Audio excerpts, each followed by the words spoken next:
শিরকের মধ্যে ডুবে গিয়েছে গোটা জাতি। আপনারা কেন কথা বলছেন না? মসজিদে কথা বলুন, চাকরি চলে যাক। ময়দানে কথা বলুন, চাকরি চলে যাক। রাসূলুল্লাহ যেখানে দামদার মোবারক শহীদ অবস্থায় উঠবে আল্লাহর দরবারে, যেখানে রাসূলের কলিজার টুকরা মা ফাতেমার নয়নের মণি ইমাম হোসেন সমস্ত শরীরের মধ্যে অসংখ্য তীরের দাগ নিয়ে আল্লাহর দরবারে উঠবেন, হযরতে হামজা কলিজা ফাটা অবস্থায় আল্লাহর দরবারে উঠবেন, সাহাবায়ে কেরাম রক্তাক্ত দাগ নিয়ে আল্লাহর দরবারে উঠবে, তখন নাদুস নুদুস চেহারা নিয়ে আল্লাহ রাসূলের সামনে কিভাবে দাঁড়াবেন? প্রয়োজন হলে জেলে যান, প্রয়োজন হলে মার খান, এই মাজারের বিরুদ্ধে কথা বলুন, এইসব ভণ্ড অলিদের বিরুদ্ধে কথা বলুন। বাইরের দেশ থেকে সাজাইয়া মূর্খ এক লোককে এনে রাহনুমায় শরিয়াত বানানো হয়েছে এই দেশে। লেখা জানে না, পড়া জানে না, ইলম নাই, কালাম নাই, তার নিজের দেশের কেউ তাকে চেনে না।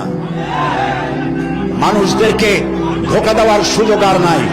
থামেন, সোজা দেওয়া, ধোঁকা দেওয়া বন্ধ করে দিতে হবে। আজ পীর পূজা, মাজার পূজায় গোটা দেশ শিরকের মধ্যে মুবতালা হয়ে যাচ্ছে। কথা বলতে হবে, জীবনকে বাজি রাখুন, কথা বলুন। আল্লাহর ওলিরা আসছিলেন, যে জিনিস যত ভালো তার নকল বেরোয় তত তাড়াতাড়ি। পীর মুরিদি খারাপ জিনিস ছিল না। হযরত খাজা মঈনুদ্দিন চিশতি রহমাতুল্লাহ আলাইহ একদিকে পীর মুরিদি করেছেন, আর একদিকে পৃথিরাজের বিরুদ্ধে তিনি লড়াই করেছেন, এবং সেই যুদ্ধ করে গোয়ালিয়র, পান্ডুয়া এবং আজমিরে মুসলিম রাজত্বের সূত্রপাত করেছেন, যা মোহাম্মদ ঘুরির মতো বাদশার পক্ষেও সম্ভব হয় নাই। মুজাদ্দাদিয়া তরিকার পীর হযরত মুজাদ্দিদ আল ফিসানি রহমতুল্লাহ আলাইহি সম্রাট আকবর এবং জাহাঙ্গীরের বিরুদ্ধে লড়াই করে তিনি কারাবরণ করেছেন। শাহজালাল রহমতুল্লাহ আলাইহি গৌর গোবিন্দের বিরুদ্ধে লড়াই করেছেন।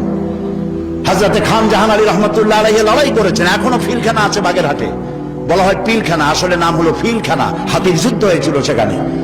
তারা শুধু হাত পাকা এরকম নেন নাই, এরকম করে মানুষকে দিয়েছেন।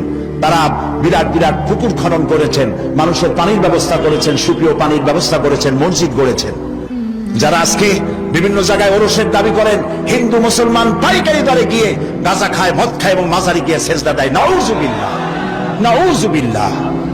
মাজারে কি চান? মুসলমানদের সাথে মাজারের কিসের সম্পর্ক? মুসলমানদের সম্পর্ক হবে মসজিদের সাথে। আর আল্লাহর ওলিদেরকে আমরা সম্মান করি। ওলি হচ্ছেন তারা যারা নাকি কথা বলতে গিয়ে জেল খাটেন, জরিমানা দেন, শুধু পকেট ভর্তি করে টাকা নেন না, কথা বলতে গিয়ে জেল জরিমার মুখোমুখি হন, ফাঁসির মঞ্চে গিয়ে দাঁড়ান, তারাই হচ্ছেন সত্যিকারের ওলিউল্লাহ।